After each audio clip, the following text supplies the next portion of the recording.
Hi and welcome. I'm so glad you're here. If you've been curious about loom knitting but didn't know where to start, this video is for you. Today I'll walk you through the basic supplies you'll need to begin. Just the essentials, all beginner friendly and easy to find. I've also linked a supply list in the description if you'd like to see some of the tools and yarns that I use myself. Let's start with the loom. First up, the loom itself. There are two great options to begin with: round looms and long looms, also known as rectangular looms. Round looms are great for making hats and cowls, while long looms are perfect for scarves, flat panels, and even small blankets like baby blankets. A multi-size loom set is a great place to start. You'll be able to try out different projects as you learn. This is your loom hook. This is a tool you'll use to lift the yarn over each peg. It usually comes with your loom and is very beginner friendly. There are also different types of loom hooks on the market, soft grip versions and more ergonomic versions, but the basic ones are fine just to start. Next is the yarn. A good yarn to begin with is a medium weight, number 4 worsted weight yarn. It works really well with most standard looms and is easy to work with while you're learning.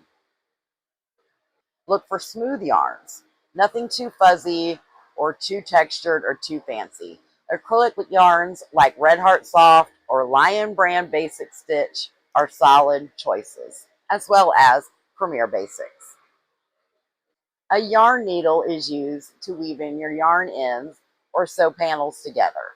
You'll want one with a blunt tip. Plastic or metal is fine. You'll also need a small pair of sharp scissors. Any basic craft scissors will do the job.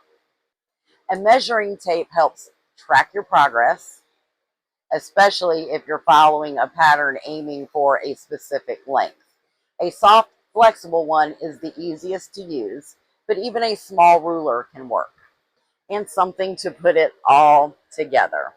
A small basket or pouch to store your tools in and your yarn is really helpful and keeps things tidy and makes it easy to pick up your project whenever you're ready to work on it. If you'd like to take it a step further, a few optional tools that can help are stitch markers. Stitch markers are great to keep your place, a row counter if you want to track rows, and a crochet hook for certain bind-offs and small. And that's it. Just a few simple supplies and you're ready to start loom knitting. In the next video, I'll walk you through how to cast on and make your very first set of stitches. If you found this helpful, give it a thumbs up, subscribe, and feel free to leave a comment about what project you're excited to try first. And if you'd like to see the tools I use or need help finding them, check out the links below. Thanks again for watching, and I'll see you on the next one. And until then, stay loopy, my friends. Bye.